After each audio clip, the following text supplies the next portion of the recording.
Andrew, I don't know what I did, but I've lost you. It's okay. I put up the agenda.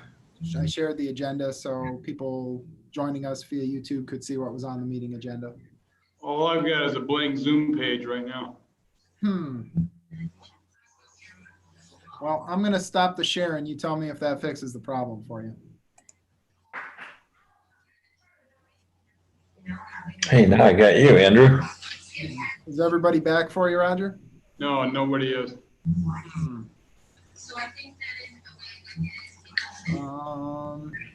Should I leave and rejoin? Yeah, why don't you give that a shot?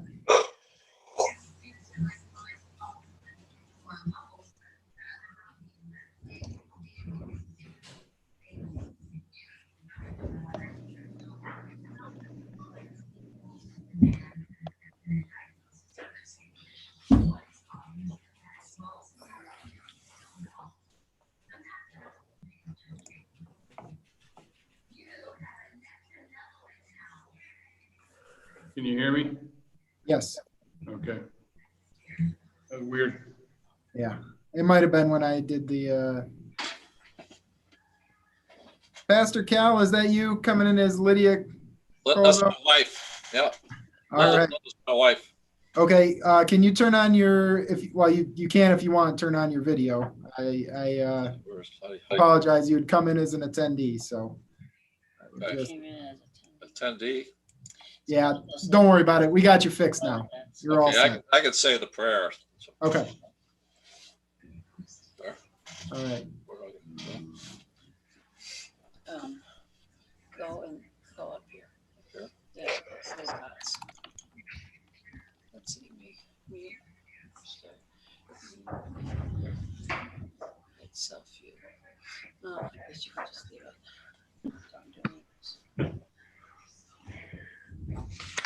I just want to see it. This is again. Yeah, he says you don't have your video.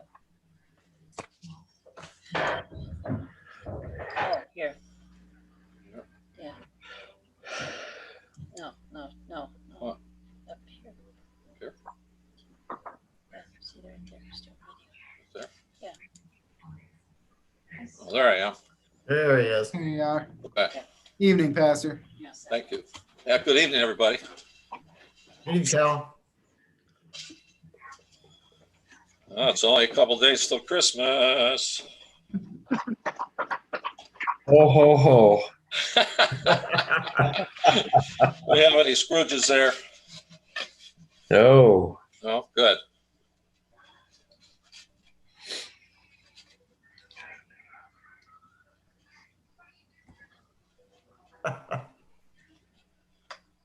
Okay.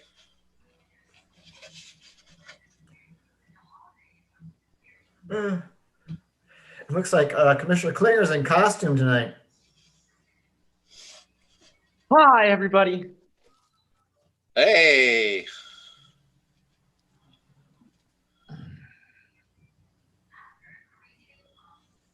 And there's Commissioner Good in costume.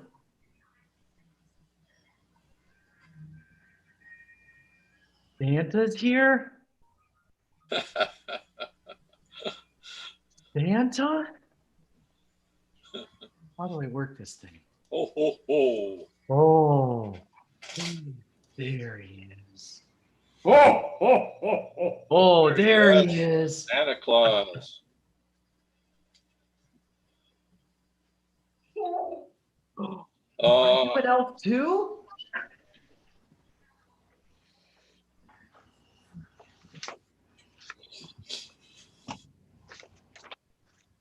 According to my clock here, it is 6 o'clock.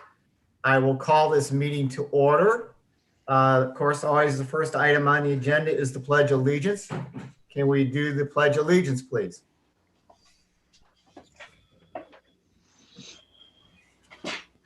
I pledge allegiance to the flag of the United States of America and to the republic for which it stands, one nation, under God, indivisible, with liberty and justice for all. Before I go any further, Andrew, do you want to make your speech on what needs to be done here, or do you think everybody understands that? Well, I'll just quickly do a refresher. I see we do have at least one attendee with us tonight, Mr. Mayor. So Okay, just as a refresher, we'll go through our normal agenda. We will have visitor comments both at the top of the meeting for items not on the agenda, as well as visitor comments for each agenda item. At that time, you can use the raise hand feature on Zoom if you're coming in via Zoom, or if you're dialing in via phone, *9 to raise your hand at the appropriate moment, and we will recognize you for public comment. For the commission, we will be doing all roll call votes so that each commissioner is identified by their vote for the purposes of the meeting, and making sure everything is in accordance with state law. I think that does it for my spiel, Mr. Mayor. thank you, Andrew. The next item on our agenda is the invocation, which we have tonight again with us, Pastor Cal Kozel from Trinity Lutheran Church. Pastor Cal, would you please provide us the invocation? Good evening, commissioners. It's good to be here again. I'm sure by now you have your homes decorated in some way, inside and out. And for many of us, we put nativity scenes. We have one outside our house all lit up, and several others in our house. Well, we got this gift for Christmas this year, and it's from Isaiah chapter 9, verse 6. It says, "For unto us a child is born, unto us a son is given, and his name shall be called Wonderful Counselor, Almighty God, the Everlasting Father, Prince of Peace." I thought this would look very nice on one of our walls in the house as we view all the nativity scenes, to remind us that this from Isaiah 9 is a prophecy which was fulfilled in Luke chapter 2, when the angel said, "For unto us a child is born."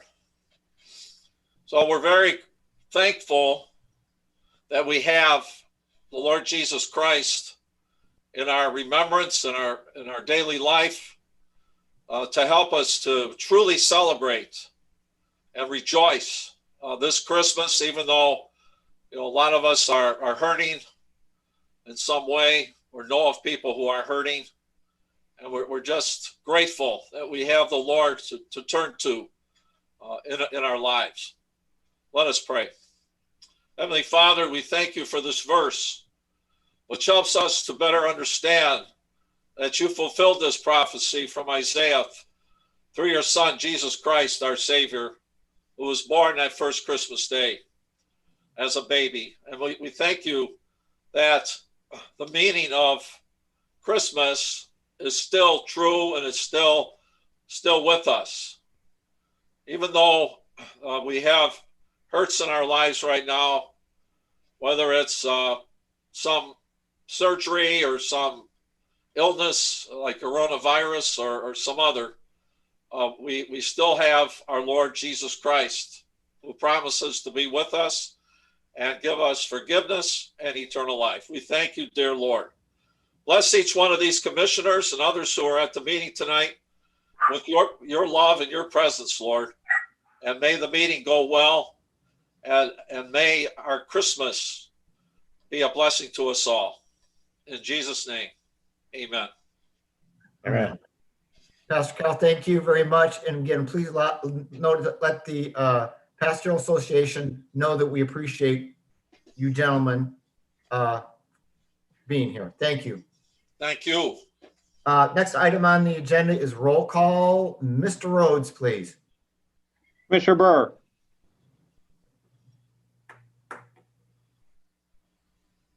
Unmuted. Okay. Commissioner Klinger. Yes. Commissioner Wiki. Here. Commissioner Malone, Here. Commissioner Smith, Here. Commissioner Littman, Here. Commissioner Good, Here. Vice Mayor Mullins, Present. Mayor Heil. Present. Thank you, sir. The next item is proclamations and presentations. And it looks like we have a presentation, distribute energy resources writer, John. Thank you, Mayor, Vice Mayor, and Commissioners. And am I unmuted? So you can hear me? I hope. Yes. Okay. Thanks for your time. No action at this point. I just want to go through an update of where we are, where I think we are.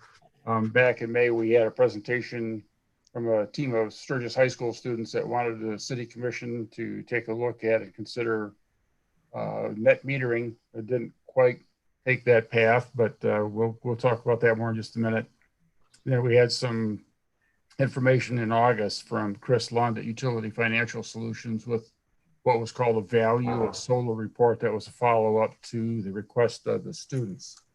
So based on those two presentations and what I believe was a consensus by the commission to move forward with policy development, we have in your packet the distributed energy resource rider that was put together in draft form based on the request and the presentation from Chris.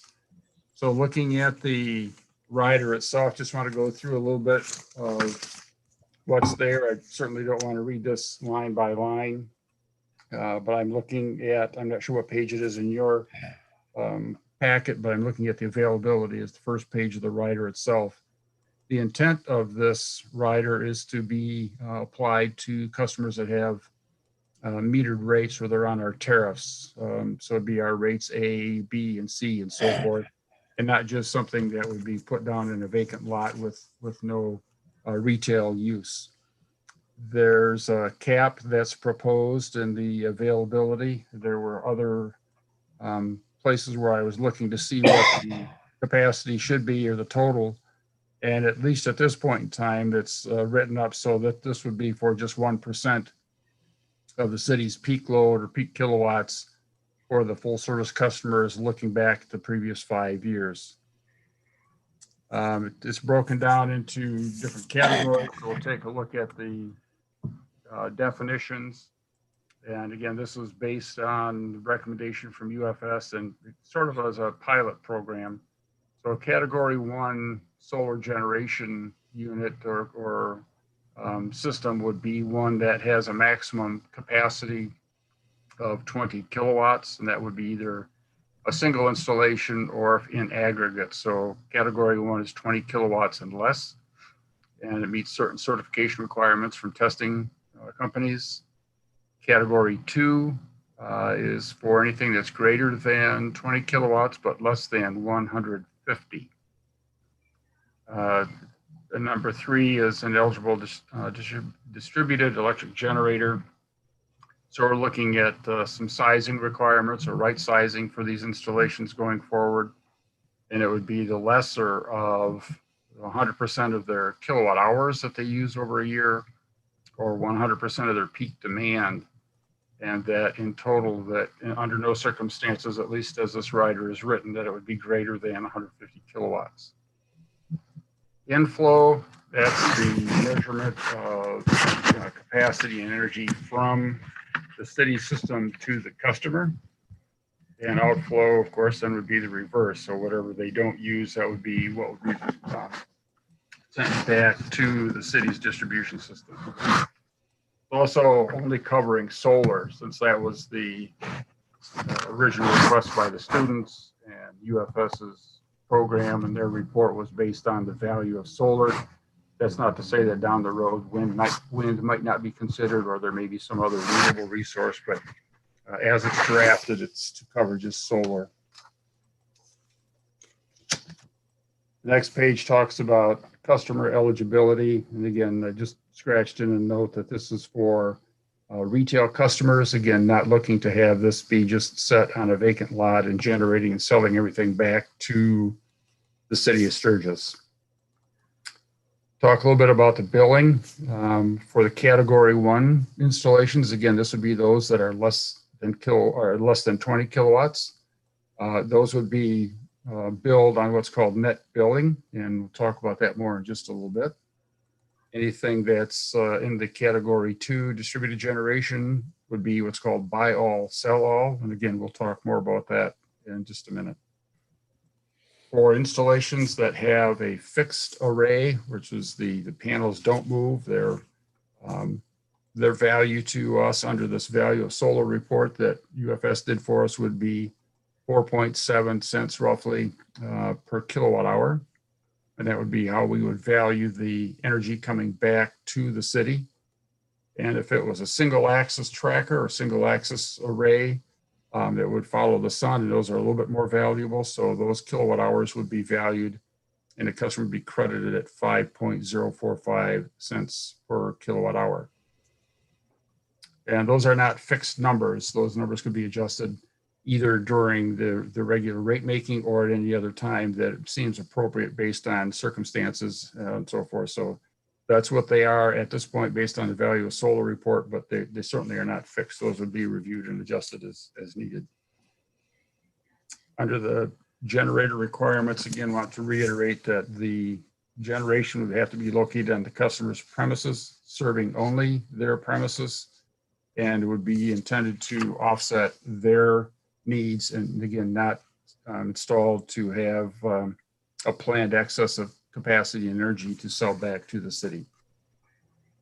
I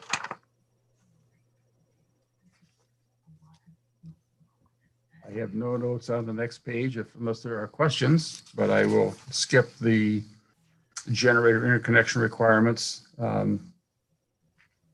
and go on to the page is just blank that says renewable energy credits. Just want to talk briefly about that. So these are a renewable energy credit is 1,000 kilowatt hours of generated energy with a renewable resource. And the way this is drafted, those renewable energy credits would be for the customer. They would be able to do nothing with them or sell them as they saw fit, but it would also if the city was interested in buying those renewable energy credits, then that would be a separate agreement between the city and the customer. So as it's drafted, those recs would be the customers to do as they saw fit. Appendix A is the net billing. And this gets, it's a little murky, sometimes hard to understand. We've gone through this many, many times to make sure we know. And if I get this wrong, Holly Kaiser will correct me, I'm sure. The net billing, the way what's intended here, there would be a single meter that would be at the customer's location, and it would be bi-directional, which means that it would measure and record in appropriate buckets or registers the amount of energy that goes from the city to the customer and the energy that flows from the customer to the city. So as over the course of the 30 days, all energy that would be supplied from the city to the customer would be billed at the full retail rate, whatever that might be. So typically it would be our rate A or rate B, maybe rate C customers. And anything that would flow from the city, or I'm sorry, from the customer to the city would be at the rates that were a little bit earlier in your packet, the value of solar 4+ and 5+ cents. So that's net billing. Anything that goes from the city to the customer, full retail, anything that flows from the customer back would be at the avoided cost or the value of solar that was outlined in the report. So that's net billing. The next one, Appendix B, is buy all, sell all. At the recommendation of Utility Financial Solutions, this would be for the larger installations. So anything that's greater than 20 kilowatts up to and including 150 kilowatts would be billed under this scenario.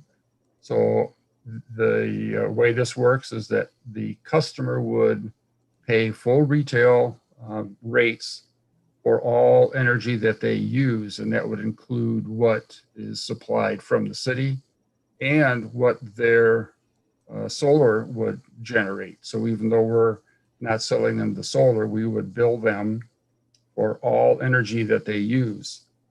The benefit is then that the city would credit the customer for all kilowatt hours that are generated by the solar array at the avoided cost or value of solar.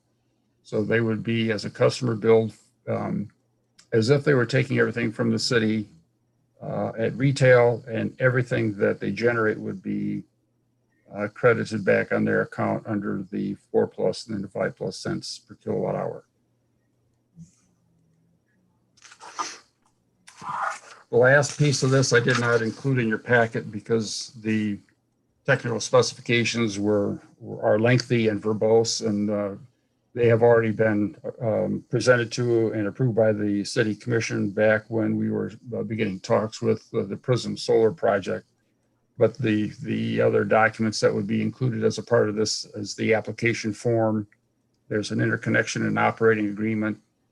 There's an interconnection study agreement, technical standards, and fast track screening questions. So not everybody would have to necessarily go through the whole process.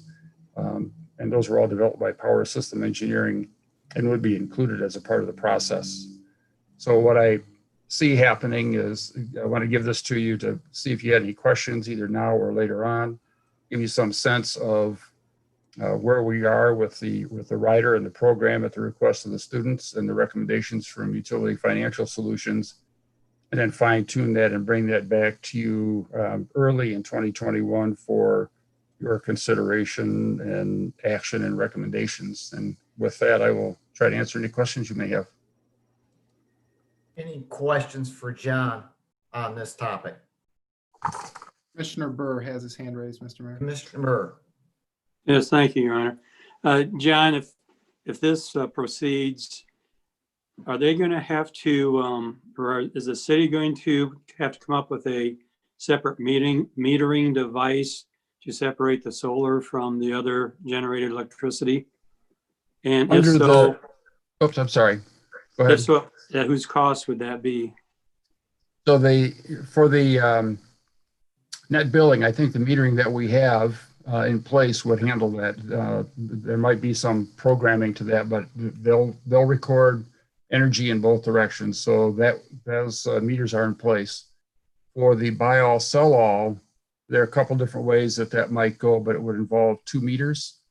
And it would be my understanding and recommendation that anything that the city had to do to accommodate that those costs would be at the customer's expense. So it's sort of like our line extension program. So if we had to add a meter or add a service to accommodate those installations, that the customer would pay for those upgrades. Thank you, John. Thank you, Commissioner. Any other questions from the commission? None, Andrew? I see none. No. Okay. What about our audience? All right, for those attending via our Zoom meeting, if you wish to make a public comment on this agenda item, please use either the raise hand feature on Zoom or *9 if you're joining us via phone to raise your hand and we'll recognize you. I do have one public comment. It is from telephone number 269-651-3418. I am going to bring them into the meeting, Mr. Mayor. Thank you.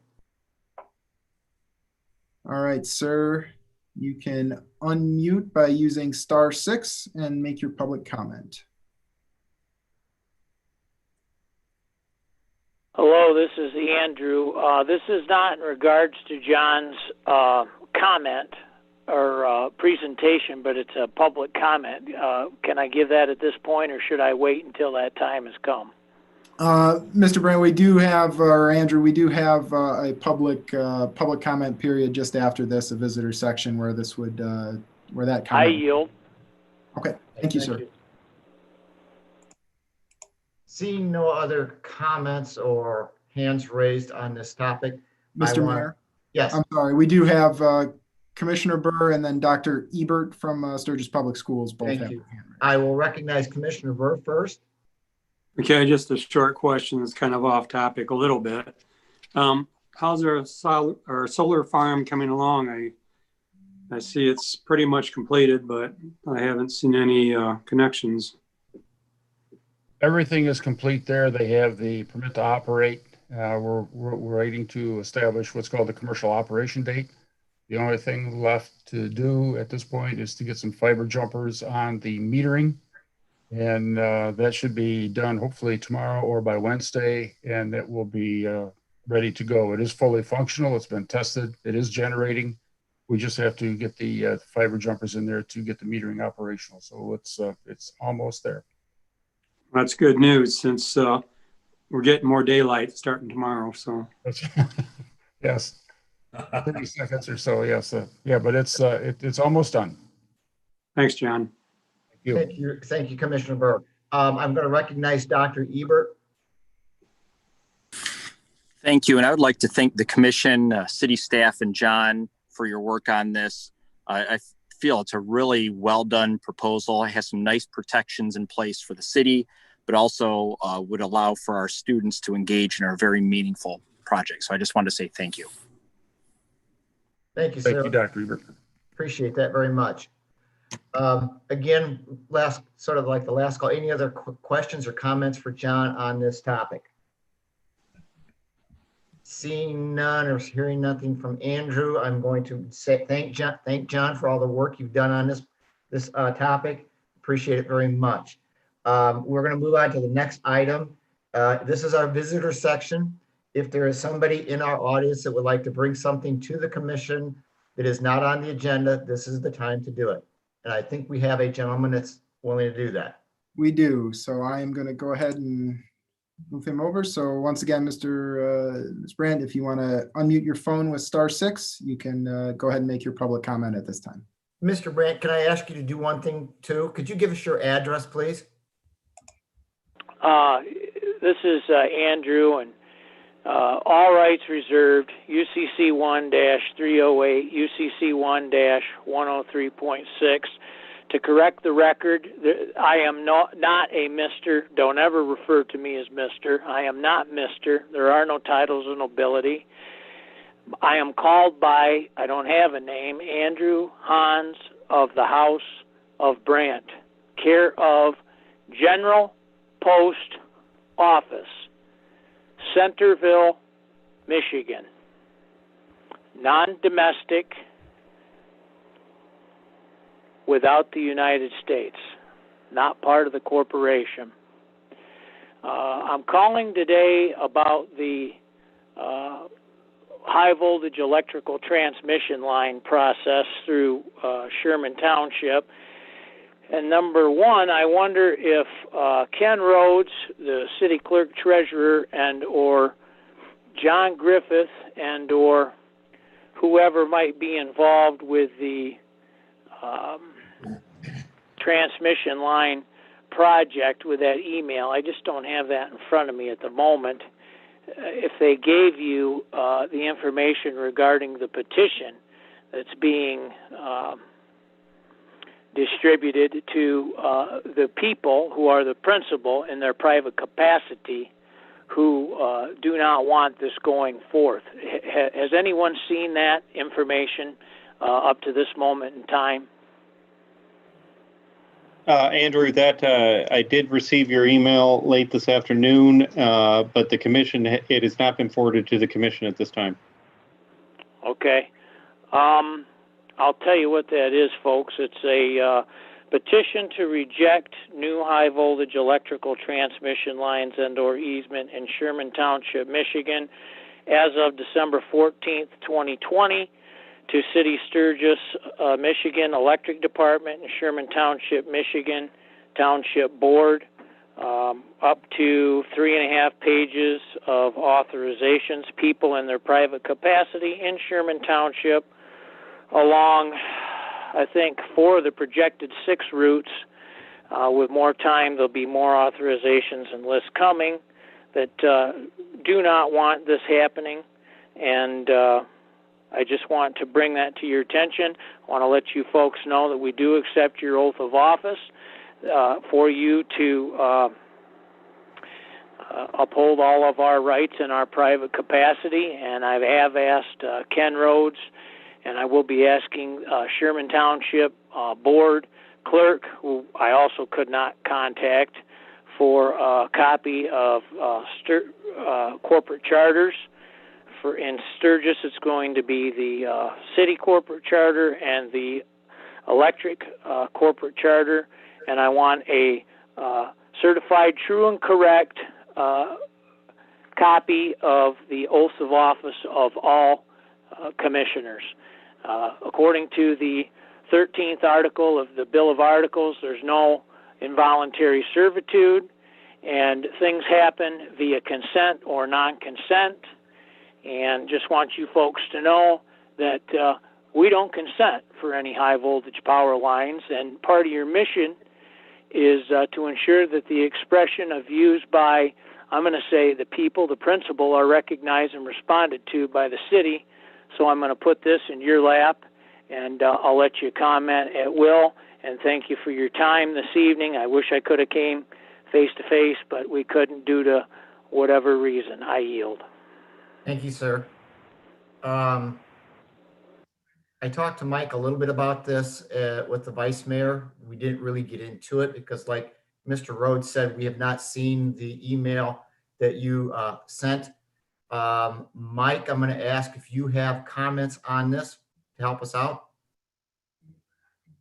Well, I guess you're aware we had an open house last week, a virtual open house to present information on our preferred route for the rural transmission line.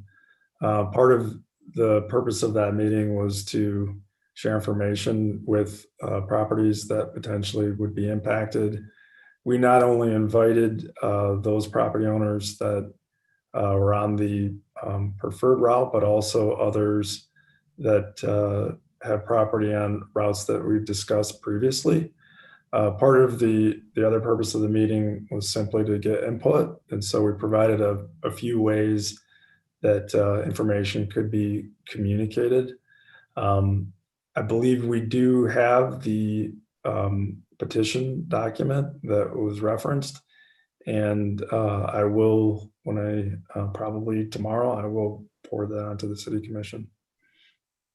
Thank you, Michael. Mr. Brandt, again, without seeing the documents, I can't make a comment to you on this, but I want to thank you for participating tonight. I appreciate it very much. Look forward to reading your document, sir. Thank you. Unless you have any other comments. Andrew, if you did have other comments, you can unmute your phone with *6. Looks like he does not at this time, Mr. Mayor. All right. Thank you, sir. Let's move on to the, I will take approval of the motion to approve the agenda, please. Excuse me, Mr. Mayor, just before we get on to that, I just want to make sure there's no other public comments. Oops, I'm sorry. Go ahead. So, see, we do have at least one other visitor. If anybody wishes to make public comment on an item that's not on tonight's agenda, you can also use the *9 feature if you're calling in via phone, or the raise hand feature in your Zoom meeting, and we will recognize you for public comment.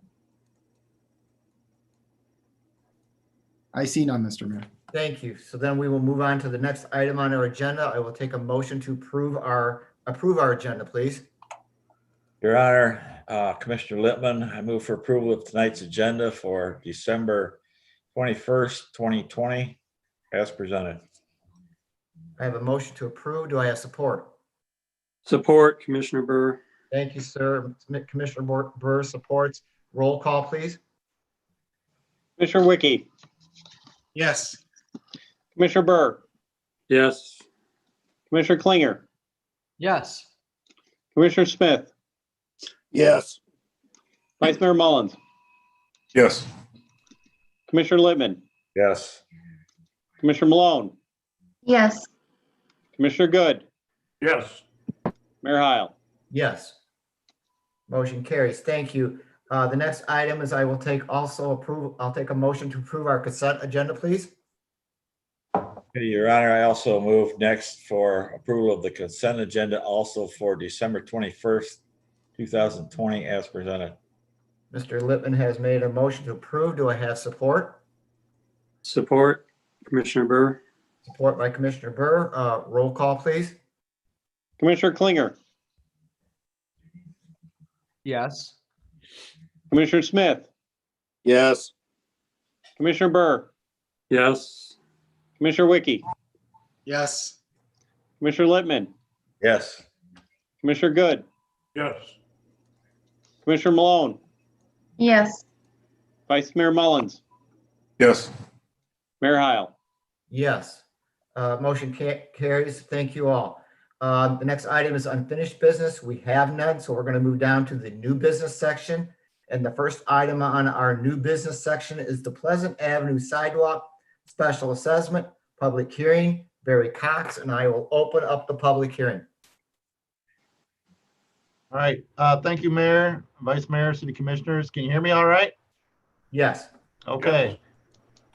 So the City of Sturgis Engineering Department had initiated a sidewalk special assessment district 2020-01 to repair sidewalks in conjunction with the Pleasant Avenue reconstruction project.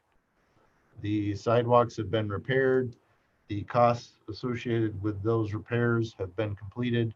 Before you this evening is an assessment roll for your consideration of approval. The original estimated cost per square foot was $8 that was presented to property owners along the stretch. The final cost was $4.93 per square foot. And each property owner along the corridor has been notified of what the cost might be associated with that. If you take a look at the roll that was presented to you, you may notice there are a couple of these that are not, the city does not share cost in. Those are situations where the property owner was responsible for previously repairing walks and had not done so. And so their cost is at 100% of the cost. Or in the case of First Methodist Church, there was a situation at their front entry area that we were better served to address issues that were adjacent to the public walk at the time that we did the project, and they were willing to basically incur that cost at 100% their cost overall. So I believe those are the only two situations where that presented itself. Otherwise, we're basically sharing 50-50 in the cost for repair. I do have a objection list for sidewalk repair for this public hearing available if there's anybody that wants to object to the roll as presented. Thank you, Barry. Any comments from the commission?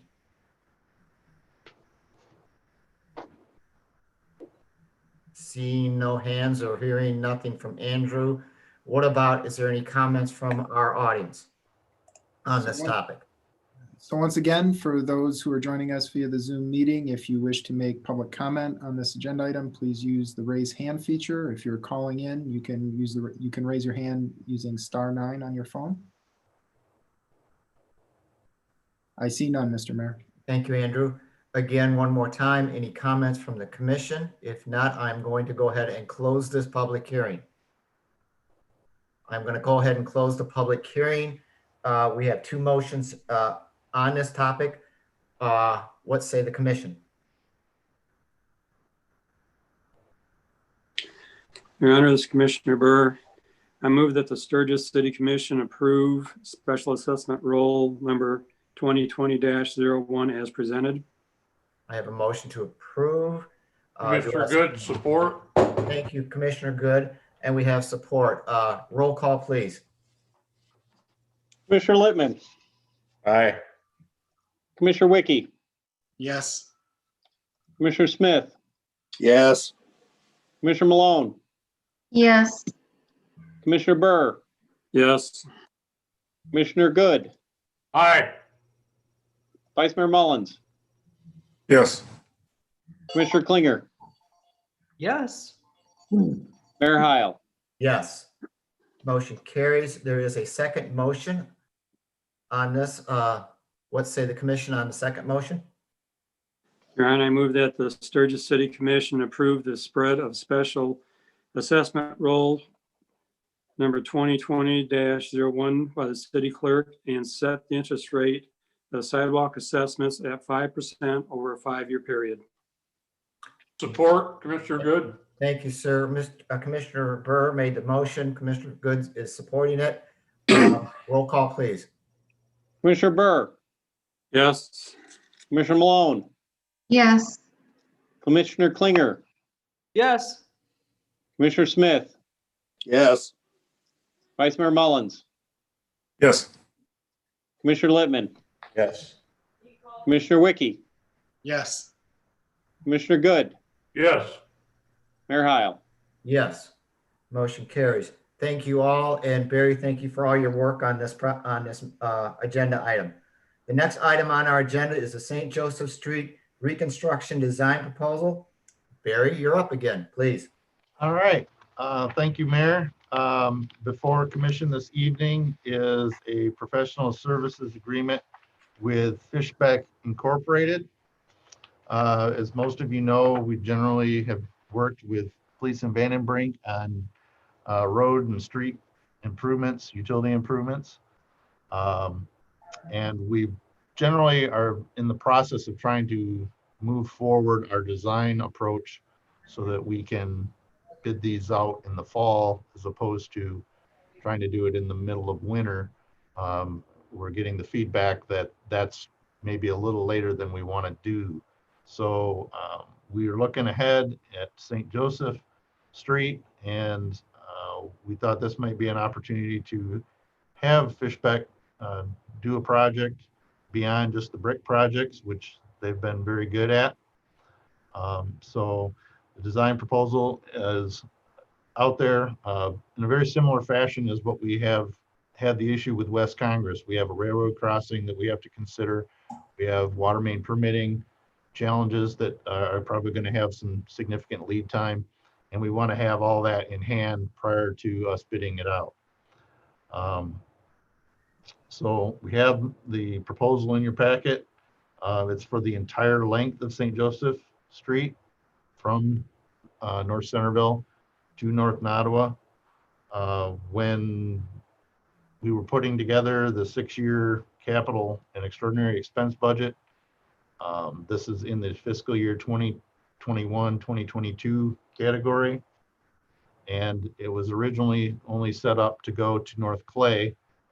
But we're maybe going to try to get this all designed at one time and see how things progress if this is what you guys want to do. So the proposal is for an amount of $118,490. It does include water main work, very similar things that other things that we've done, storm sewer repairs, sanitary repairs as needed, curb and gutter, whole new road surface. And I guess that I'm willing to take any questions you may have regarding this proposal and this project. Thank you, Barry. Any comments from the commission? See Is that the one you were going to say, Andrew? No, Vice Mayor Mullins has his hand raised. Okay, Mr. Littman first, please. Okay, Barry, is that a complete removal of the road, or are you just going over the top of it?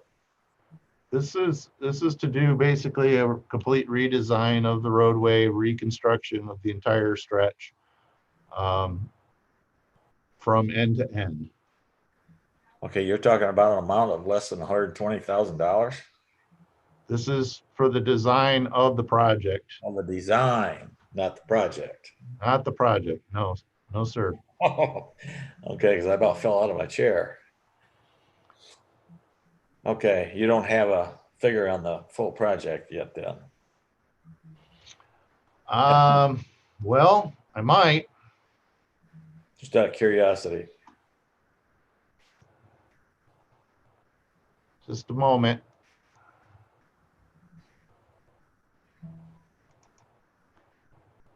So this is not the same. We had Fleece and Vandenbrink do an estimate on this project about a year ago. So let me see if I can track it down here. For some reason, I'm having some challenges. All right, so actually earlier this year in July, we had an estimate for the project from South Centerville to South Clay for design, inspection, road construction, water main construction, and contingency of $1,515,000. Wow. And that you have to add on 2 more blocks.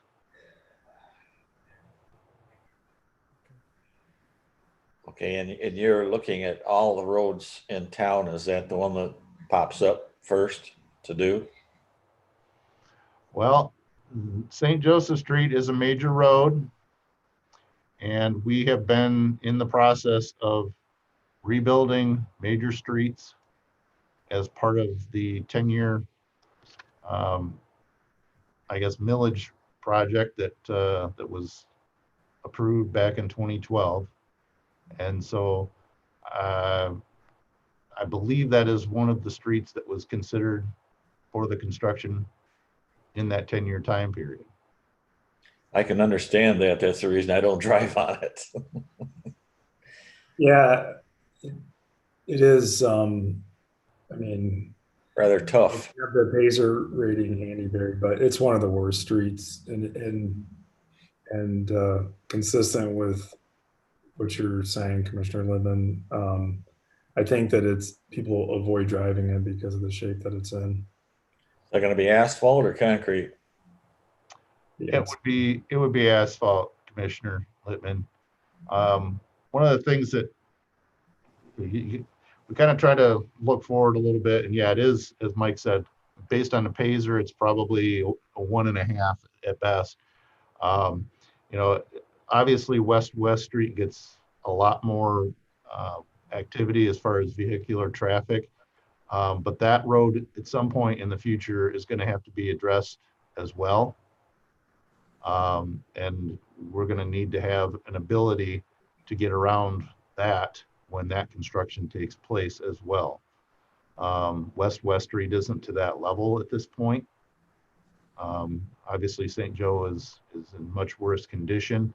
Not that I'm a big fan of doing the worst first as far as fixing streets, but we have a number of them, and we have to keep knocking them off one a year, hopefully. Are we going to work at reducing or eliminating any truck traffic in the future once that's done on that road? If it's asphalt? No, because St. Joseph is a major road and it does have ACM there. ACM Plastics would be there. Not all of it is a major road. The 2 blocks from Nottawa to Clay are considered local at this point. That doesn't mean we couldn't necessarily build them to a higher standard to provide that connection, that connectivity of truck traffic. But I hadn't really considered the idea of eliminating truck traffic on St. Joe. Or at least the need to be there. And depending on the thickness of the asphalt or how many layers you're putting in. Yeah, I mean, it's going to, for us to consider it a major road, I believe we have to allow, truck traffic to be on it. I'd have to research that a little bit more, but I do believe that to be the case. Okay, because I've seen a lot of multi-axle trucks lately in the last couple months in town and going through town, north and south on Centerville and Nottawa, north. Many duals on their trailers. Okay. So well, I just want to share that concern. That's all. In regards to St. Joseph Street, Commissioner? If they try and go down it, yeah. I don't know why they would, but I've seen the multi-axle trailers just today lined up parking lot out by Kroger's. So okay. I don't know where they were going or what they were hauling. I thought it looked like they were empty at the time.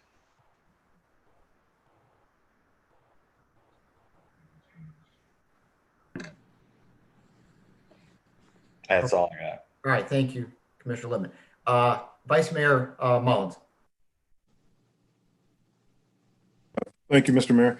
Just one thing, Barry, I guess when you're talking with Commissioner Lippman there, you almost answered everything, but we had $800,000 scheduled in the budget for this, and you said that there was a quote done by Fleece and Vandenbrink that said it was going to be 1.5 million total for all design, construction, and everything. Is that what the number you said, 1.5 something? Yeah, that's correct. Okay. So adding a couple additional, I think is a real good thing. The only thing that I'm not sure of is I guess we're probably just going to have to do something from general fund for another 700,000 to complete the project then.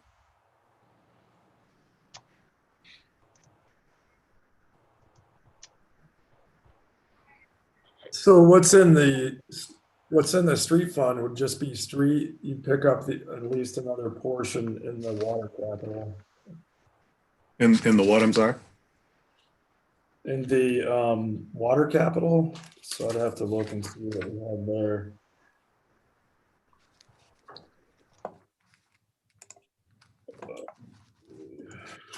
You got 450 there, okay. So yeah, when I Commissioner Mullins, when I say it's that the estimate is for 1.5 million for that particular project, that's not just the street side of things, which we do have 800,000 budgeted for, but it's also the water side of it, which is the other significant portion of it. This particular project would have a little bit of sanitary in it as well, near Nottawa, near the old middle school, due to an old fire cistern that's in the middle of the road, and it's kind of in the way of having proper sanitary in that particular area. So the breakdown on the July 2020 estimate that I referenced earlier was $1,073,000 on the road side. That's with the engineering fees and contingencies associated with it. And then the water side of that breakdown would be $442,000 for construction, engineering design, and contingencies. So if we've got 450,000 budgeted out of the water for 2022, correct me if I'm wrong, Controller. Right. We should be pretty close there. And if we have 800,000 in the street design portion, we may be a bit under at this particular point in time. However, we are a year and a half out on that. And hopefully, before that, we could either adjust what we're doing, or prices may come in better than what we currently have estimated. Yeah, I hope so. That's $250,000. So that would be pretty sweet if they could come down in that much by the time construction starts. But I was just curious about that, but makes more sense now seeing the water portion in there for that same project. Makes the gap a little bit smaller. But again, the whole length just makes sense instead of stopping at Clay. So well, and that's kind of where this came from. Like I said, initially, Commissioner, we had only planned to go to Clay Street, but Commission back in November didn't really like that idea for Congress to split it up. We're trying to not split this up, and generally I would agree not splitting it up is probably the better solution. But even if you ended up having to, due to budgetary constraints, you could still have it all basically be designed, and hopefully be able to, if we have the opportunity to do the renewal, hopefully that the remainder would be part of that. all right, thank you very much. Thank you, Vice Mayor. Any other questions for Barry on this topic? Mr. Mayor, we have Commissioner Wiki and then Commissioner Burr. Okay, Commissioner Wiki. This might be a little bit off topic, but it got me thinking. Just like we done with, South Nottawa and Pleasant with brick, just thinking of the different streets that we have that have brick underneath the asphalt, wondering if maybe we could revive some of those streets using grants as a way to do that. Thinking of like West Main, North Street. I think even South Nottawa has brick as well, doesn't it? Let me take those one at a time. So West Main, we have a block that is brick, and we are hoping to do a rather substantial project on West Main and East Main in 2023, which at least that one block, hopefully we can get a grant to do that work. North Street, once a brick street gets paved over, the grant is no longer available. That is one of the constraints of it. So North Street, that small block here by City Hall, is not eligible for grant means to accomplish that. We would have to do that out of our own local or major streets or 204 account. Well, that asphalt can come off pretty easy, can it? I've been trying to get it off for 2 years, but it's still, once it's happened, they pretty astute to recognize that it had asphalt on it. Okay. South Nottawa, what portion are you still think has brick? I thought I saw it right in front of the fire station and some potholes there. Maybe You're talking on North Nottawa. Did I say south? I'm sorry. Yeah, so there is some brick on North Nottawa, but thankfully I don't have to worry about that road. That's the state's issue at this point. But there is brick. That's all I had a question on. All right, thank you, sir. Commissioner Burr, I believe you said, right, Andrew? That's correct. Commissioner Burr. Thank you, Your Honor. Yeah, with doing half of Congress next year in 2021,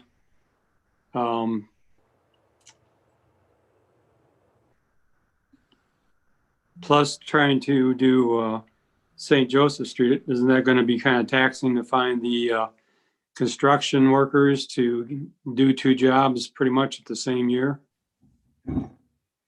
Well, Commissioner Burr, St. Joseph is intended to be in the 2022 construction year.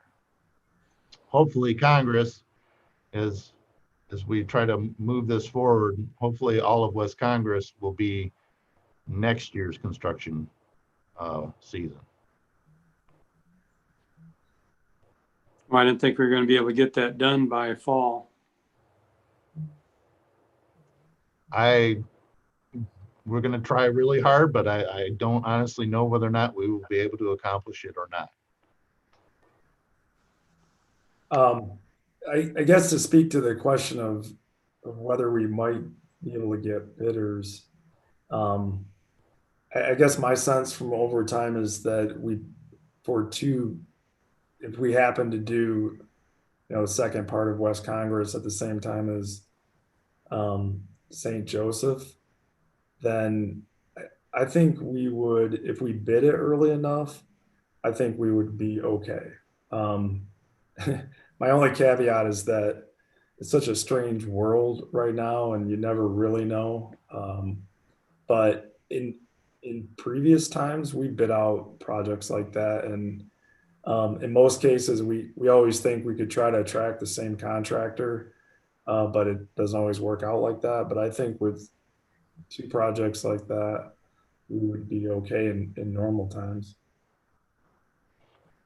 Well, I know that we've had problems in the past with North Lakeview with contractors, as well as South Nottawa with contractors.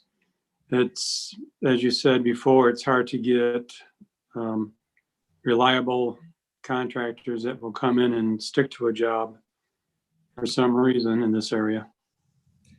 Yeah, I mean, you're not wrong. Sometimes, it feels like it's the industry though, or at least the contractors we've been able to get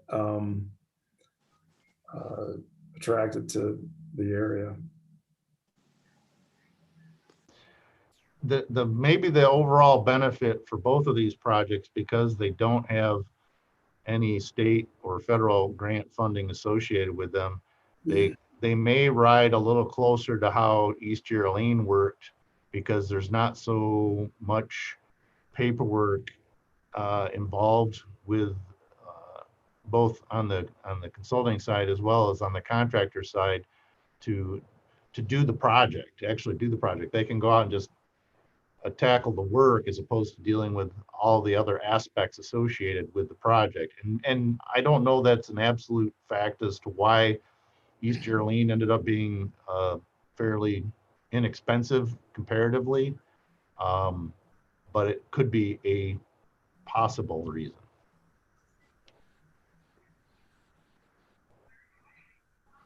Okay, thanks. I guess time will tell. All right. Thank you, Commissioner. Any other comments from the commission? How about from our audience?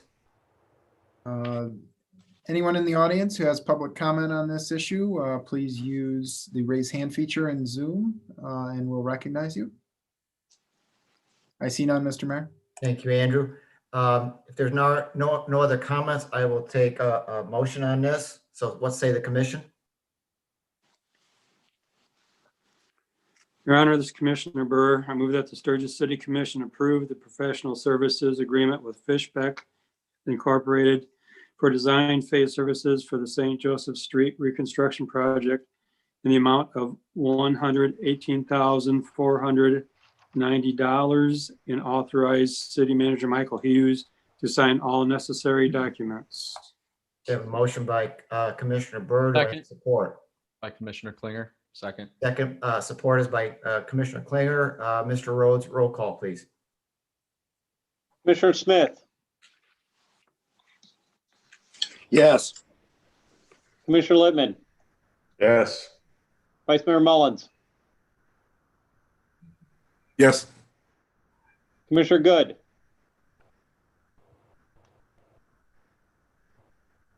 Unmute yourself, John. Aye. thank you. Commissioner Burr, Yes. Commissioner Malone, Yes. Commissioner Klinger, Yes. Commissioner Wiki, Yes. Mayor Heil. Yes. Motion carries. Thank you all. Moving on to our next agenda item is called the Energy Waste Reduction Program.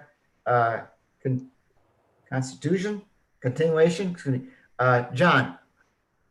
Thank you, Mayor, Vice Mayor, and Commissioners again. Just a little bit of review on where this started. Andrew helped by putting together a nice summary in your packet, but going back to what was Public Act 295 signed into law by Governor Granholm. At that time, there were concerns about capacity of generating facilities in the state. Pollution and those sorts of things were issues, and jobs creation. So this act was intended to cut back on the energy usage by the residents of the state of Michigan to help the atmosphere, help by not having to construct a power plant rather. And then that was replaced in 2016 by Public Act 342. Had similar requirements: energy efficiency, energy optimization, and part of the program was to have rebates for energy efficiency measures that were undertaken by residential, commercial, and industrial customers. Some of those rebates were prescriptive, which meant that if you do this, you get so many dollars. LED light bulbs, variable frequency drives, and so forth. And there were also custom projects that would be undertaken primarily by the larger industrial customers for energy reduction and lowering the kilowatt hours of electricity usage. There were also requirements for the natural gas utilities in the state. So at this point in time, this act, Public Act 342, is intended, and the legislation sunsets at the end of 2021. So as of December 31st, this program will cease to exist. I forgot to mention, need to back up a little bit, that the program was funded by surcharge on all of our retail customers. So residential, commercial, industrial customers were all charged either on a per kilowatt hour or per meter basis to create the funds to make this happen. At this time, there's no action that we're aware of or any consideration by the state of Michigan to either extend or replace Public Act 342 starting in 2022. And trying to get a little bit ahead of the game, the Michigan Public Power Agency, which is now our power supplier, was reaching out to its members to see if there was any interest to continue the process absent any state legislation. So that's what created the request. Again, there's nothing that's mandated or required at this time. So just want to get your sense of whether or not this would be something you'd be interested in. The process would be going forward if there's no legislation and if the members of the MPPA want to pursue it, they would put together a request for proposal and with some changes. And if it's not mandated by the state, it would be a little bit less expensive because there would be no reporting requirements and it might be able to get by with less overhead. And overhead is a big deal in this program. So if we look at generally at numbers over the last years since the fiscal year 2009, 2010 to 2020, the overall money that's been collected through the surcharges is about $3.1 million. And out of that, we have spent 2.8 million roughly. The incentives that have been paid to the customers, so for the rebates, that's what the incentive means, the rebates for furnaces and refrigerators and the LED light bulb giveaways and the air compressors and all that amounts to a little over $1 million. So you can see that out of the 3.1 million that's collected, about 1/3 of that is what goes to the customers and the rest of it is overhead. The overhead is in part by Michigan Public Power Agency. They have staff time wrapped up in that, but the majority of that goes to the third-party implementation contractor, which has been Franklin, not Ben Franklin, but it has been Franklin since the start. And their role in the process is to help put together the budget, not only the kilowatt hour savings goals, but also the dollars. They will receive the applications, review the applications, approve the applications. Some of that's fairly straightforward. The custom applications, they actually have to have an engineer review the application and then go back after the project has been completed, make sure that the installation meets the application and therefore they're eligible for the rebate. They also follow legislation that may or may not be pending, keeping up with what's happening, what's thought of at the state, and making monthly and year-end reports. So it's a rather major undertaking for them as well as the city. So what I think would be happening again is that once we get partway through 2021, and if there's no legislation that's been proposed, the MPPA would send out feelers to see if you're interested in creating a request for proposals to continue the process. At the last MMEA Board of Directors meetings, most of the members that were there on the board, which is not all 40 in the state, but just those that were present, felt that they would probably continue the program. Their customers appreciate it, but the hope would be that it would not be by the state. It would reduce the reporting requirements, and maybe it'd be a whole lot simpler and more of the money collected would go towards the incentives that would be offered to the residential, commercial, and industrial customers. So again, it's nothing that really need to act on. There was more looking for a straw poll from the members to see if this is something that the MPPA would pursue. And if they do at that time, then you could decide to opt in or opt out. There's nothing that would mandate you absent state legislation. So it's just something that do we think the customers are benefiting from it? The goals have been so far to reduce the annual kilowatt hour usage by the customers by 1% and do that by spending 2% of sales revenue. And that's not calculated every year, but there was a baseline that was used for those 1% and 2% numbers. So With that, I will try to answer any questions you have. And again, there's no action necessary. I'm pretty sure it will come back. Katie Abraham was the executive director at MMEA, has not been contacted or heard anything from any of the state legislators, senators, representatives, or the governor's office. So we're kind of going to run out of time, and maybe it'll sunset, maybe it'll go away entirely. But then if that's the case, then you would have the option to either continue it in some form or fashion or not. So I will try to answer any questions that you may have. Any questions or comments for John on this topic? Commissioner Good has his hand raised, Mr. Mayor. Commissioner Good. Thank you, Mr. Mayor. John Griffith, it sounds as if the legislation, if it does not come out of the state, that we could continue this program at a lesser cost because of the bureaucratic nonsense that goes with some of the reporting. So being in the utility business, it seems as if we would want to continue with a positive customer appreciation. And, I think continuing the program, especially if we can continue the program at a somewhat lesser cost, certainly makes sense. I think, anytime you can keep your customers on the positive side, as opposed to not wanting to have any additional high voltage lines, I think, we've got to pay attention to taking care of our customers. So I, for one, would be in favor of continuing the program regardless of the legislation. Thank you. Thank you, Mr. Mayor. Good. Any other comments by the commission?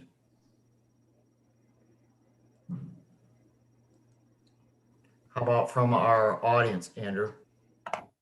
For those attending via the Zoom meeting, if you wish to make public comment on this topic, please use the raise hand feature in your Zoom program and we will acknowledge you for public comment.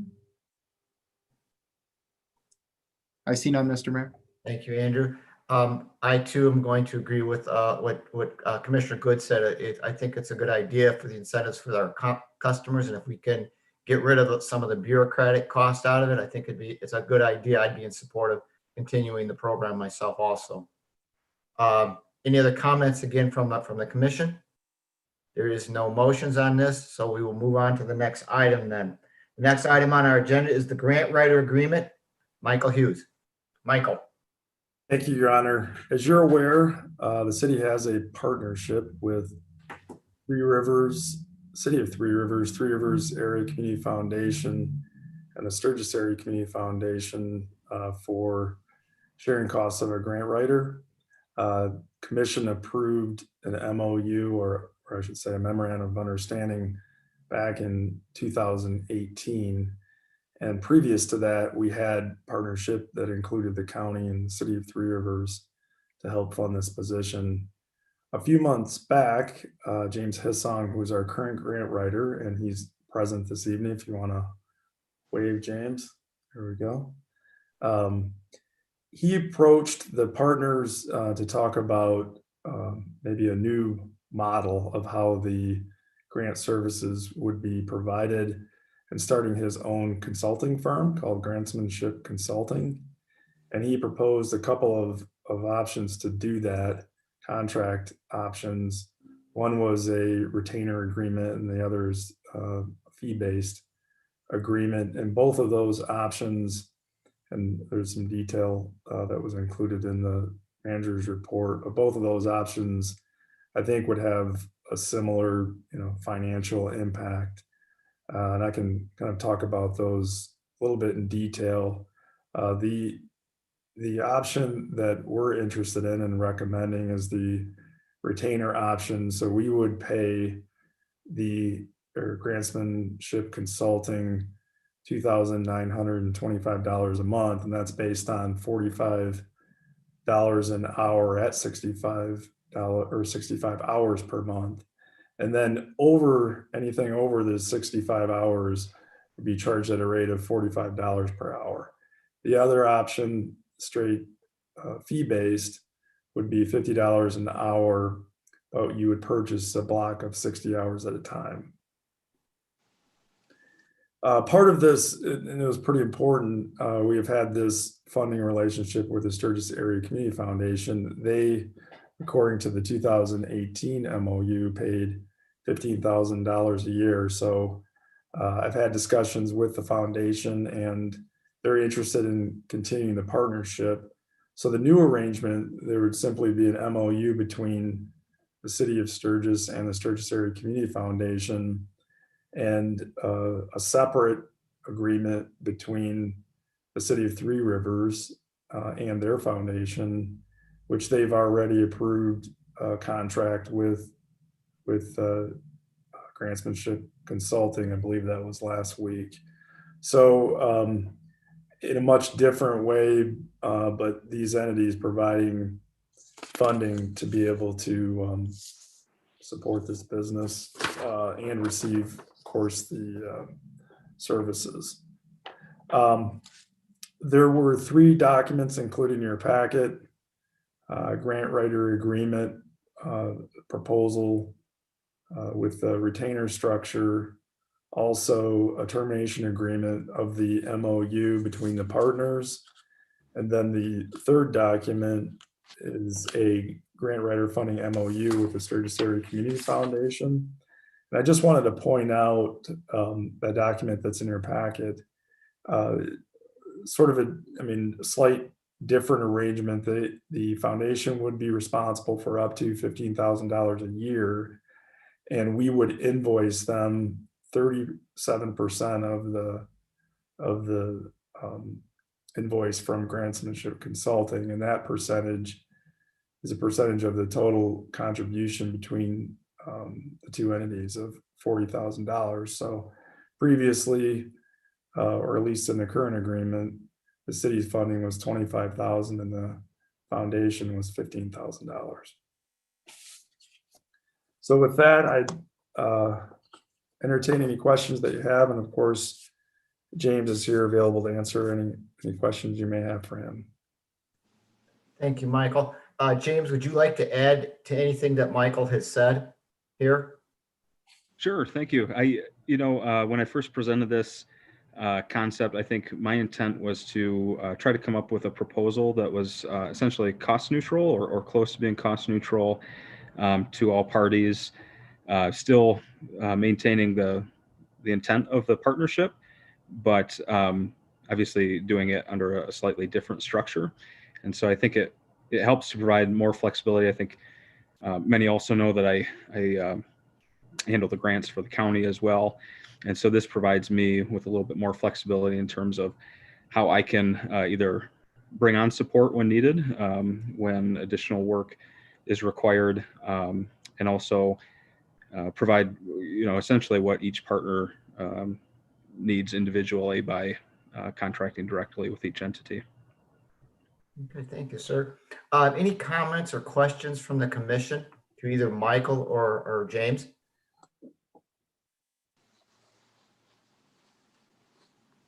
No hands, Andrew? I see none, Mr. Mayor. Oh, wait, sorry, Commissioner Good. Commissioner Good. Thank you, Mr. Mayor. Just a simple question. Have we taken these documents to the city attorney for his review with regard to the contracts? I can say yes. Most of these he created, so he's responsible. Uh-huh. Did I mess up, John? No, you did fine.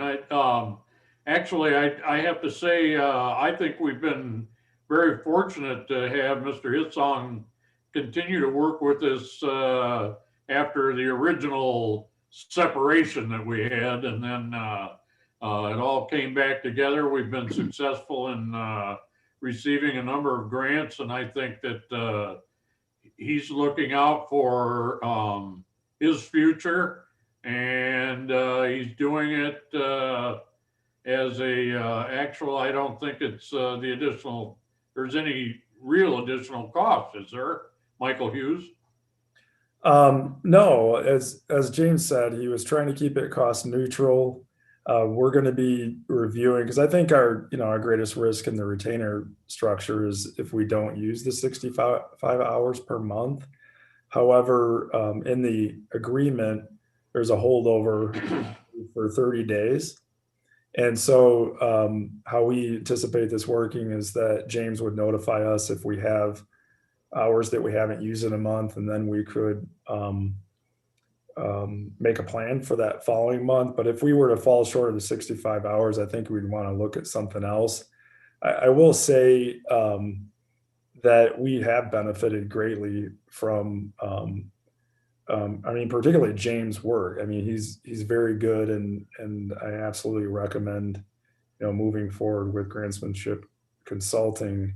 And I think over the years we've more than got our money's worth.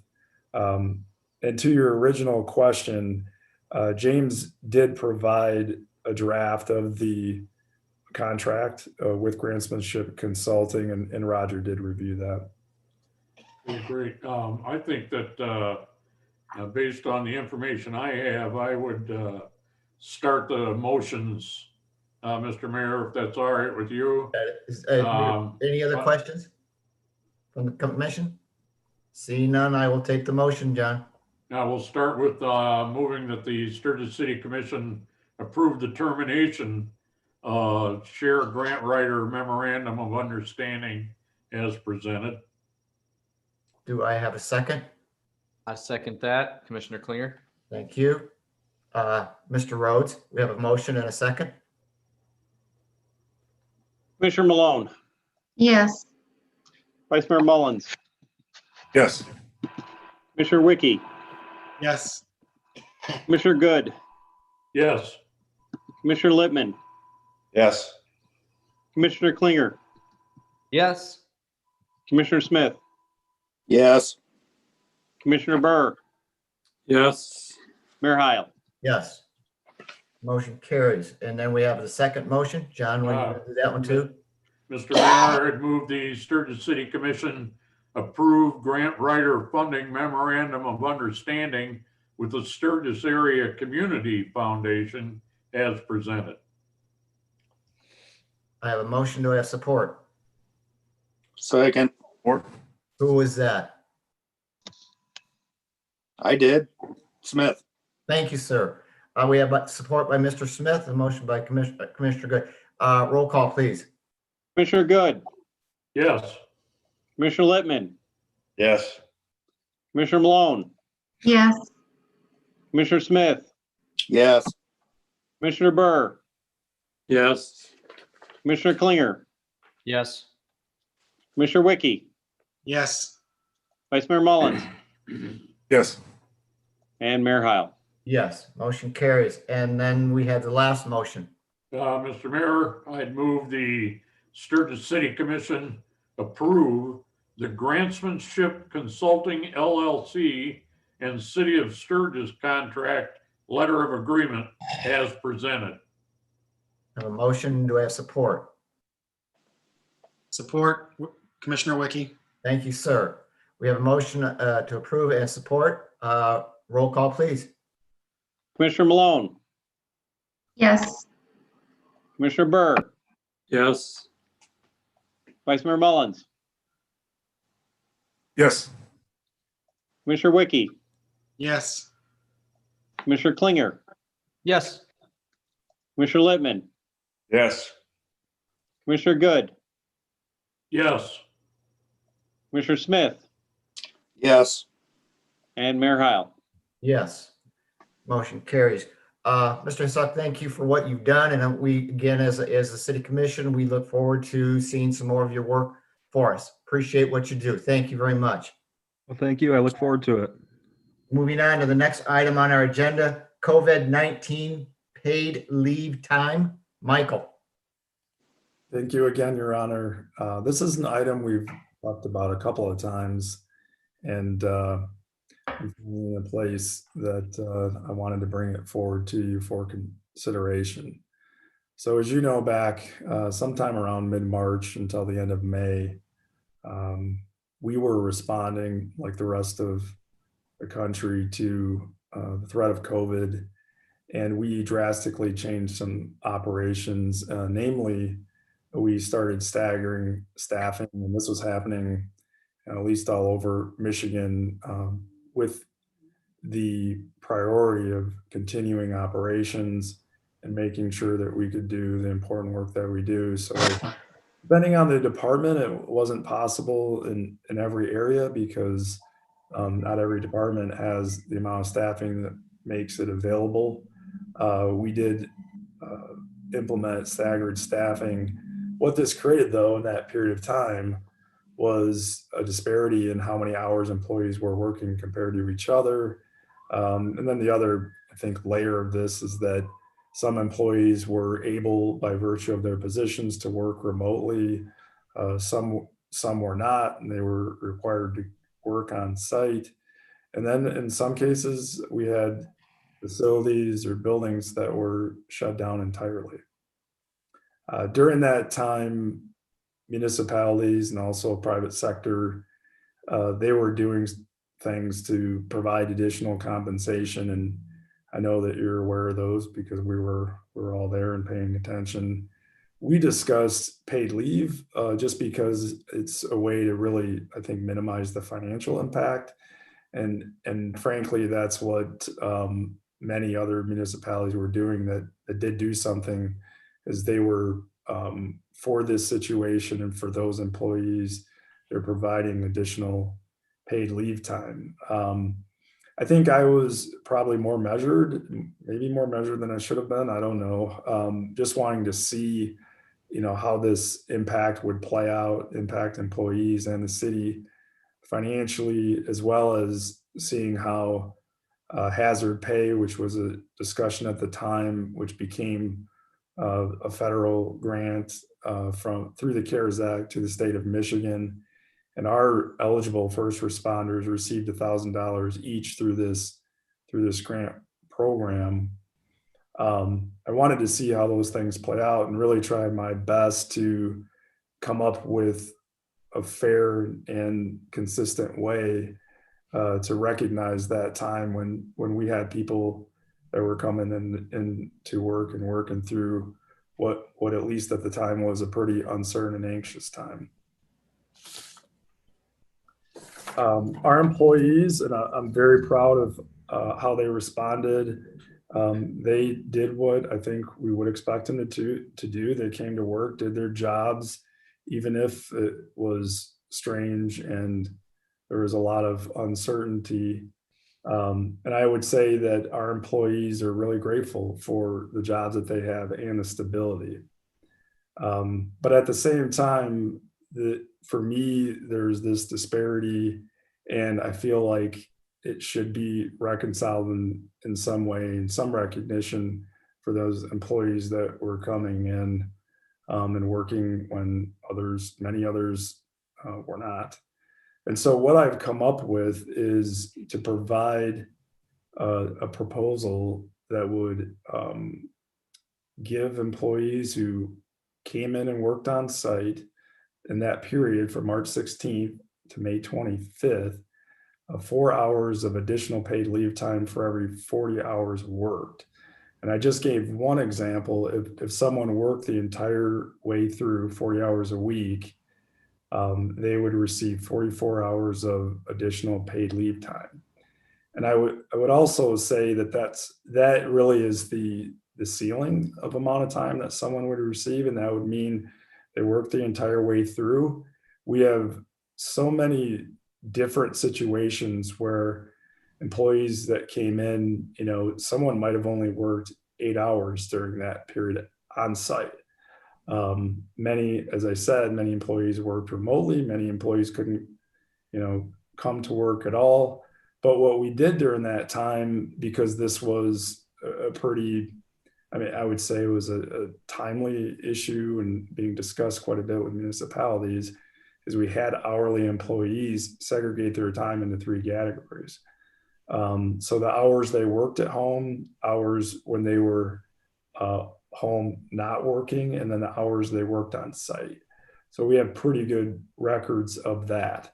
And so the proposal would be to pay employees, again, for the time that they actually came into work and worked on site. This is a little bit challenging to do this for salary employees because we don't keep track of time like that. It's the nature of salary employees. So what I proposed is providing 16 hours of paid leave time for salary employees that have worked more than 50% on site during that same period.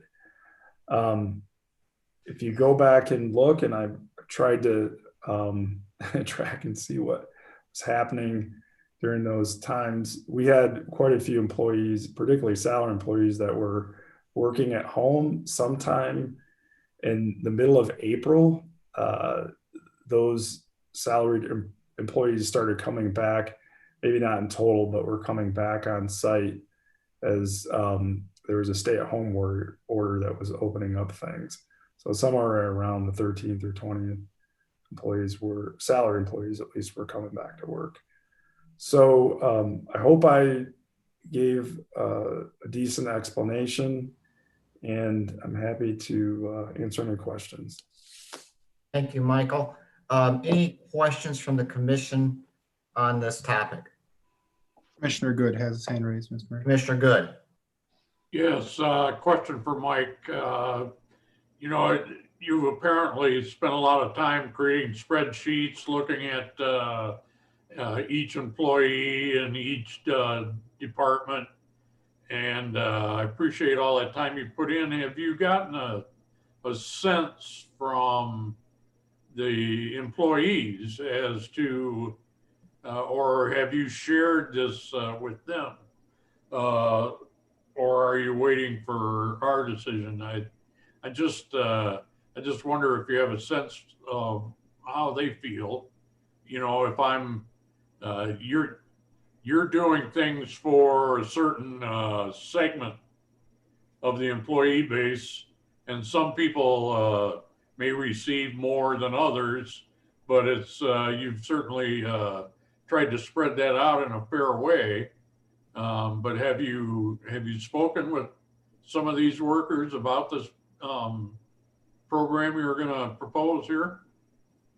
Yeah, I mean, this really started from, you know, some individual conversations that I had with employees.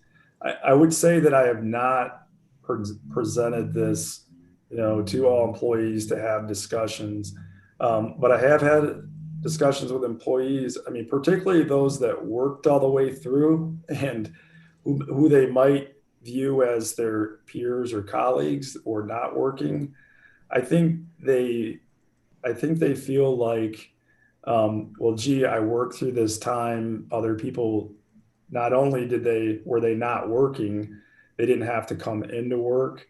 And I would say that, you know, that was a consistent expression from employees that were coming in and working. I would say, you know, the other view, you know, there were employees that were working remotely, and they could by virtue of the type of job that they had. And during that time, I think they felt pretty fortunate to be able to work from home. And if you remember, you know, sort of the context of that time is that there's certainly a lot of more questions on the spread of the virus, and also more focus on getting the virus from surfaces. And so many employees that were coming in, I think, had those additional concerns, and they didn't have let's call it the feeling of safety from being able to work from home. So I think, to your question, I think that there will be some mixed views, but I do think that those employees that were working and had to come in and carry that weight, I think that I think that those employees will be grateful. Thank you. Thank you, Commissioner Good. Any other comments or questions for Michael?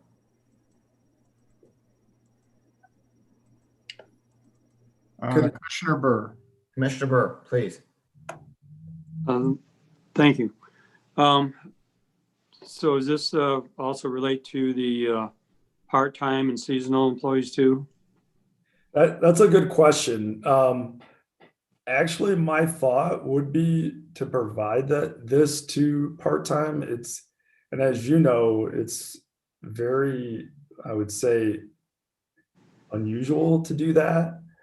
However, I think what we're going to find is there weren't very many part-time people working during that period because we were shut down. I think the main exception would be Parks and Cemetery. And I know that we had, you remember that time when I spent an unreasonable amount of time figuring out if we could mow.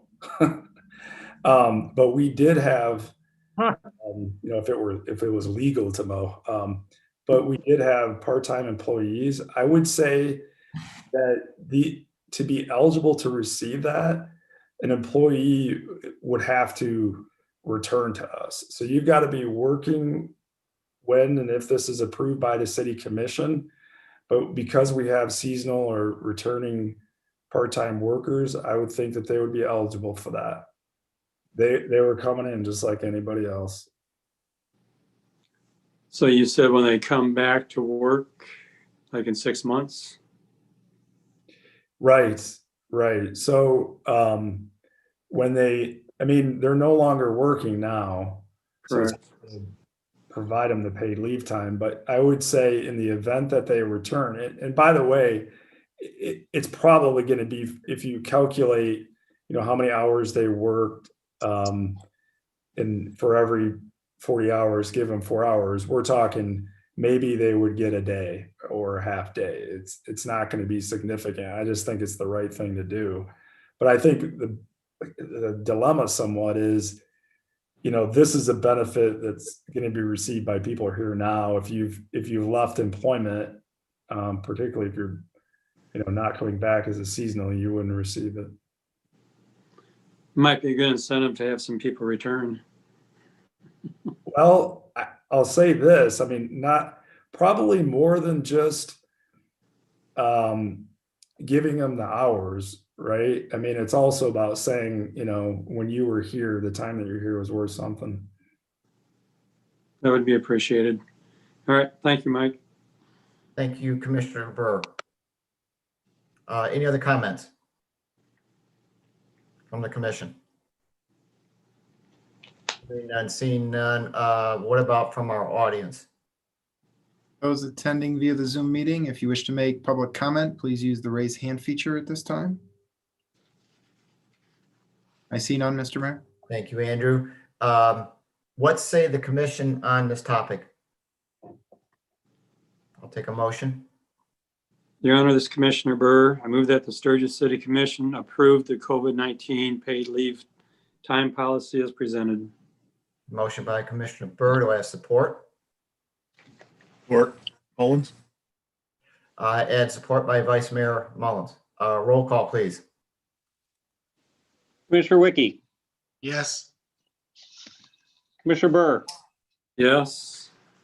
Commissioner Klinger, Yes. Commissioner Smith, Yes. Vice Mayor Mullins, Yes. Commissioner Littman, Aye. Commissioner Malone, Yes. Commissioner Good, Aye. and Mayor Heil. Yes. Motion carries. Thank you all. And Michael, thank you for all the work you've done on this. I know it's a lot of hours that you put in there. Thanks so much for your support. Okay. Moving on to our next item is the library board appointments. Ken Rhodes. Thank you, Mr. Mayor. I believe you're aware, Carol Wallman resigned from the District Library Board. I believe it's made up of 8 members, 2 from Sturgis Township, Fawn River Township, and Sherman Township, and then 2 from the city. So Carol Wallman was one of our 2 representatives, and Mary Beth Brenneman is the other representative. We have 3 applications from what appear to be qualified individuals: Joyce Haas, Linda Harrington, and Marnie Van Horn Smith. So their applications are in the packet. I'm happy to try to answer any questions, but we need to pick one of these individuals. So one of the three, right? That's correct. Thank you, sir. I want to clarify that. Any questions for Ken on our three potential candidates? Yes, I have a question, Your Honor. Commissioner Burr. So we are only picking for the open position at the library board, correct? At this time, yes. So when one is decided, are you going to contact the other two and let them know other options are available? That is correct. And as you can see on Linda Harrington, who I'm glad to see she, as I think you're aware, ran against Commissioner Smith for the open commissioner seat. And I said, well, why don't you go ahead and apply for some boards and commissions? So she did that. And Marty Van Horn Smith also has some other positions that she's interested in. I will probably bug her about the Sister City Committee, and that's something that we certainly have to have discussions on where we go with that. We're supposed to go there in September, and we'll have to see about that. But also the SYCA is always looking for good people, and we have some positions available. Yes, I noticed that. Be more than happy to get either one or both at the auditorium or one of them on the Parks and Cemetery Board would be great too. But all right, thank you for the clarification. Thank you, Commissioner. Mr. Mayor, we have Commissioner Good and then Vice Mayor Mullins. Thank you, sir. Commissioner Good. Yes, Mr. Mayor, I just wanted to point out that I think the application from Joyce Haas, she had prior working experience at the library and is familiar with the library operation. I noticed that applicant Harrington hadn't had any prior board or public service experience. And so I just thought I'd bring that up to the rest of the commissioners. I have no knowledge of the third applicant. Thank you, Mr. Mayor. Thank you, Commissioner. Vice Mayor Mullins.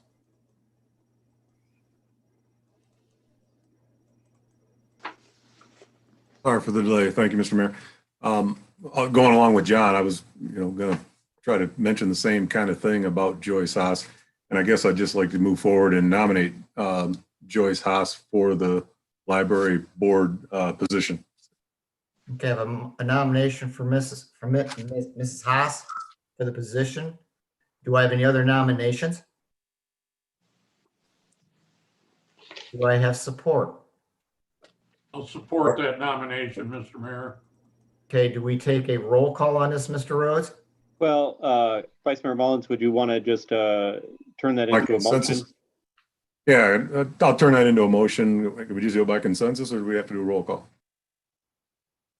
I think we should do a roll call. Okay, we have a motion. Okay, we have a motion by Vice Mayor Mullins for to nominate Mrs. Haas for this position and support. John, you will support this motion also? Yes, Mr. Mayor, I will. Thank you. Thank you, sir. We have support by Commissioner Good. Roll call, please. And just so you know, this position is through May 2022. So where am I? Okay, Commissioner Klinger. You're muted, Travis. Yes. Commissioner Smith. Yes. Commissioner Burr. Yes. Commissioner Wicke. Yes. Commissioner Littman. Yes. Commissioner Good. Yes. Commissioner Malone. Yes. Vice Mayor Mullins. Yes. And Mayor Heil. Yes. Okay, I will be in communication with Joyce Haas and also the other two and Sheila as well to let her know their interest. All righty, thank you.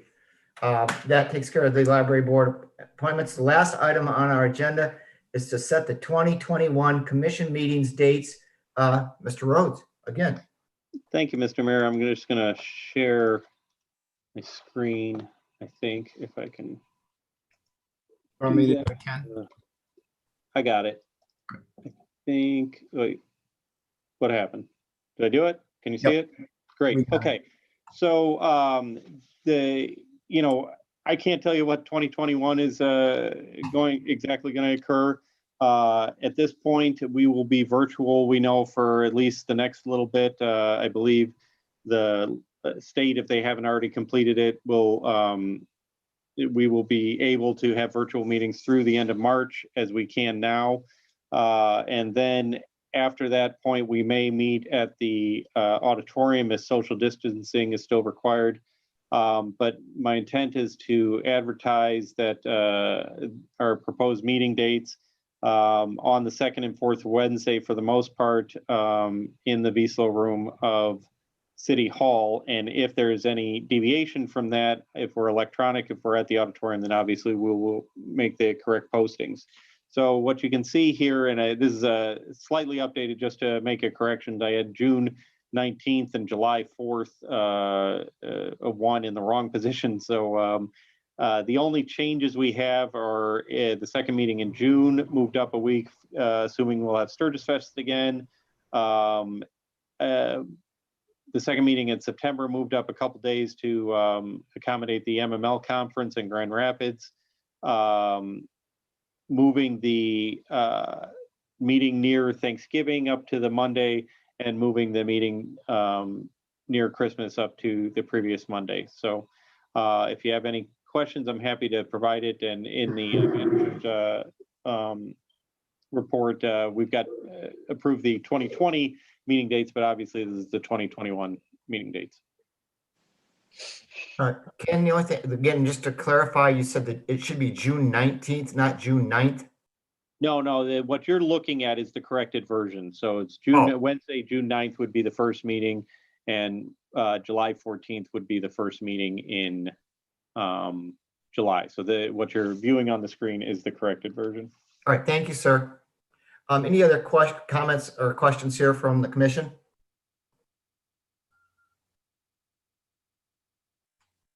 Again, I don't have full view at this point. Andrew, anything? Nothing, I'll Mr. stop Mayor. sharing. All right, thank you. Comments from the audience? Anyone who wishes to make public comment who's joining us from the Zoom meeting, you can use the raise hand feature at this time and we'll recognize you. Nothing, Mr. Mayor. Thank you, Andrew. Again, if there's no other comments, I will take a motion to approve this, our meeting schedule, meeting dates.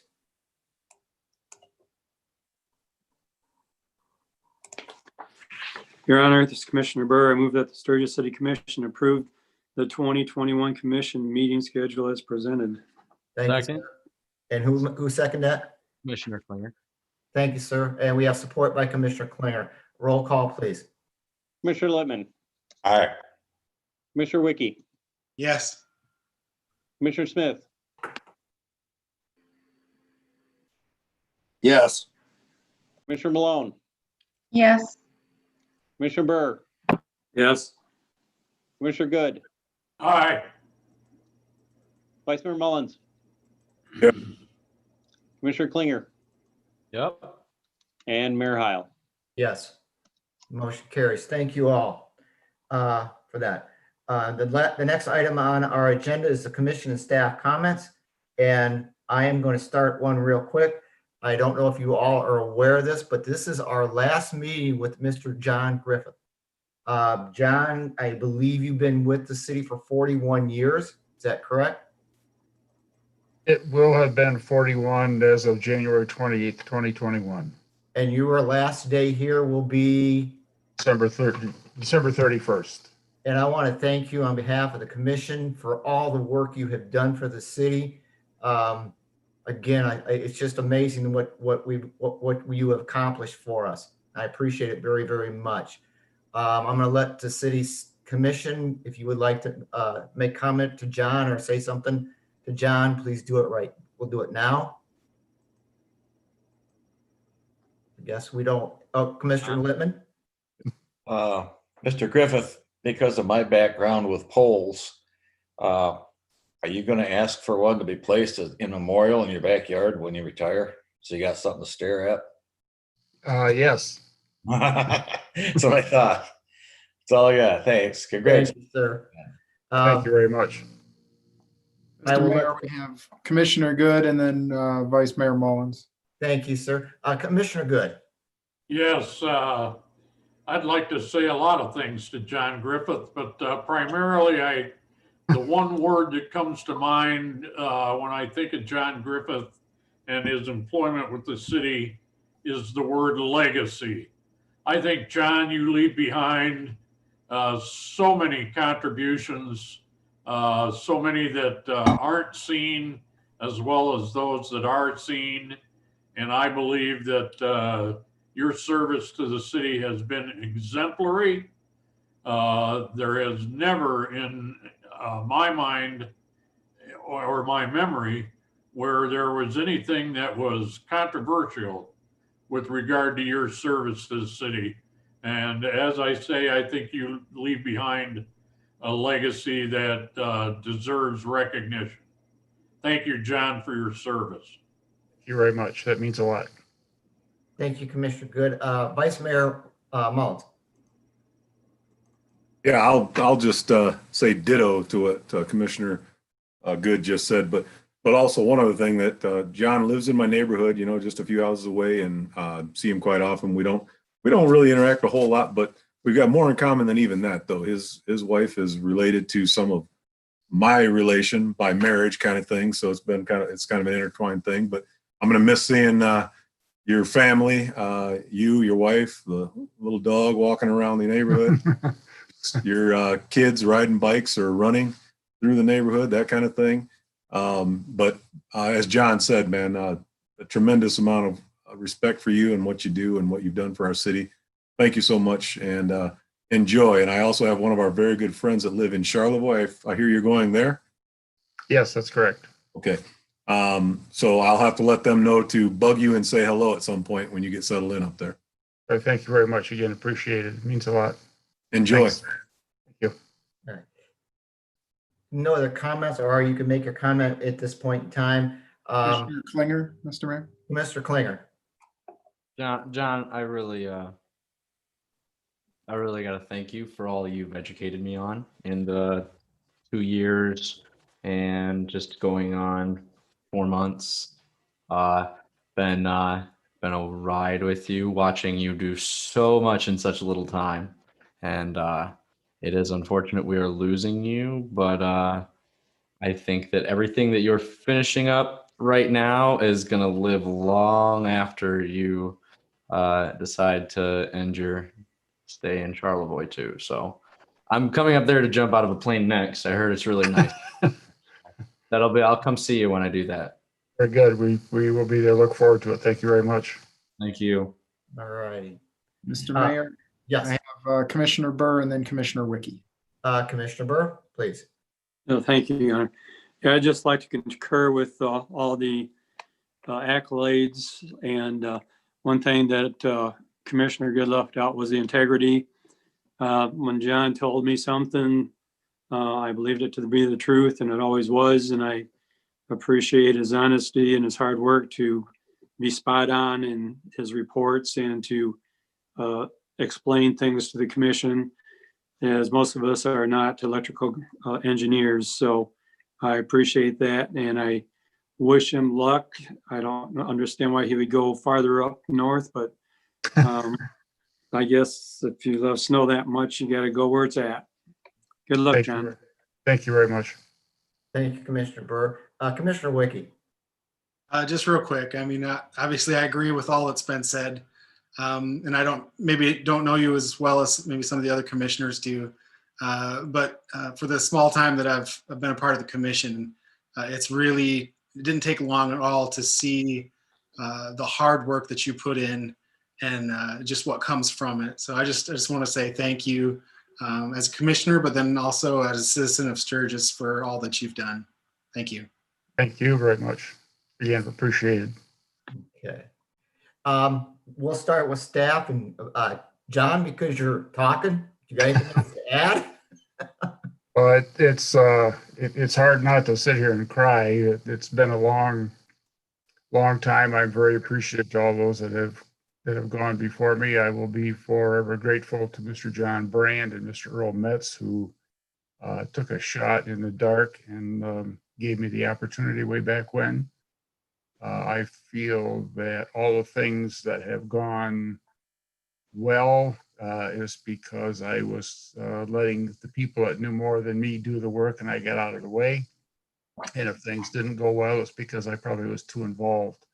I appreciate all your support. It's been truly appreciated. I'm glad to work for the commission. It's been an honor.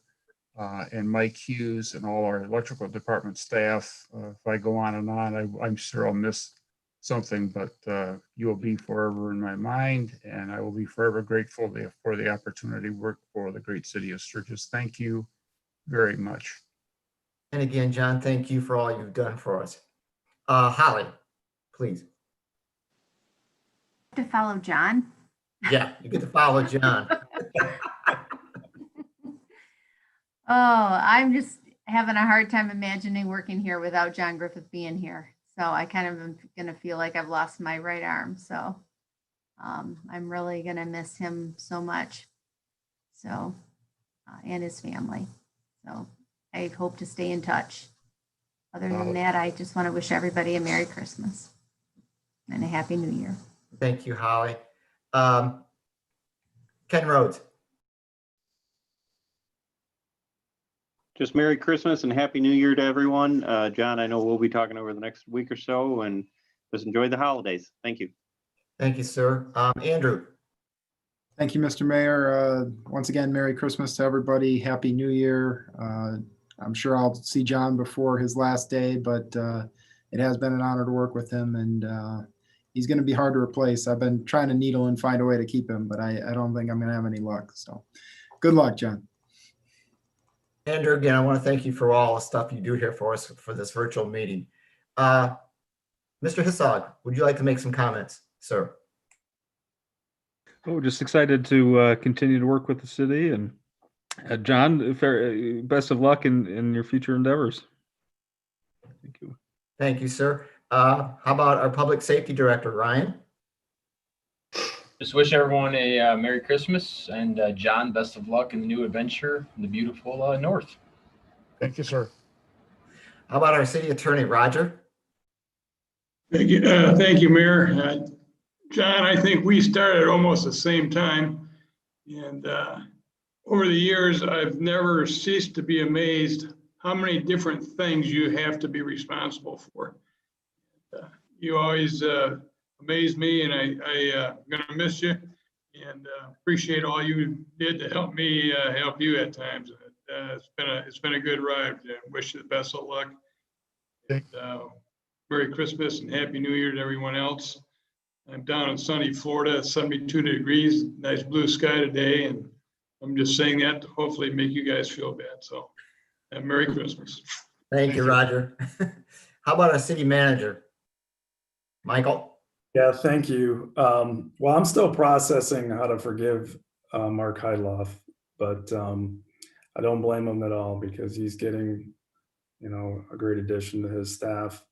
Working with John really has been one of the great pleasures. Over time, the thing that I've figured out is working with the people has really been an important thing for me. So what you see is what you get with John Griffith. He is a very genuine, humble, selfless individual, great work ethic. I'm scared to know how much we're going to have to take on with him leaving.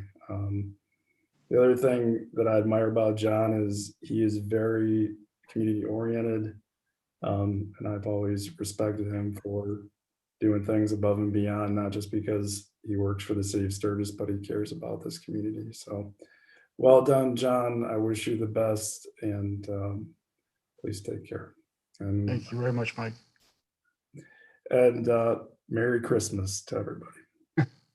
Before I let Michael go, I think you sent out in one of your reports, you have been appointed to something on the Western Michigan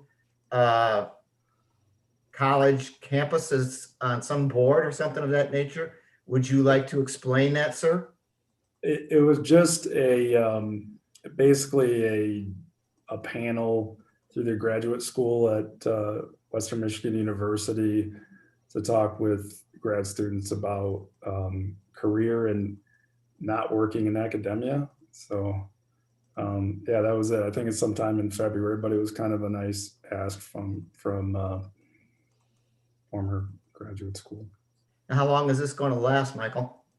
Is this going to last for a year? One day. It's not a One day. board per se. It's just a panel workshop. Okay. Well, congratulations. You deserve it. Thank you. We're going to go to, I think I've got the staff taken care. I'm trying to go through my pictures here. Commissioner Smith.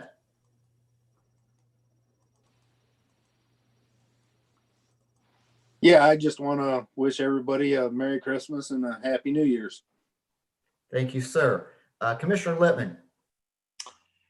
I'd like to wish everybody a Happy New Year and Merry Christmas coming up. And I've known John ever since I was with the phone company, and that's been over 34.5 years. And I wish him all the best too, John. And enjoy the north, because I can tell you right now, that's why I'm going south. Too many winters and kneeling in the snow. Thank you very much. Thank you, Commissioner Littman. Commissioner Wiki. I don't know how many of you knew, but COVID-19 ran through my house, and we are on the other side of that now, with the exception of some symptoms that I still have. The doctor said that I'm a long hauler. Basically, I still struggle to get the oxygen that I need, and I get wore out really quickly. That's a lot of times why I took my camera off and I laid down here on the couch and listened to you guys. Just got wore out. But we're doing good. We're on the mend, and I just want to wish you all a Merry Christmas and a Happy New Year. Thank you, sir. Commissioner Klinger. It been something to hear all of you that have kept tenure with John here, more than a few years' time, as you've gone on tonight. Can hear the consideration and respect. I can't exemplify the same way as them with their history with John, but I definitely feel through what's been said, and I appreciate him, and I am sure that I will appreciate his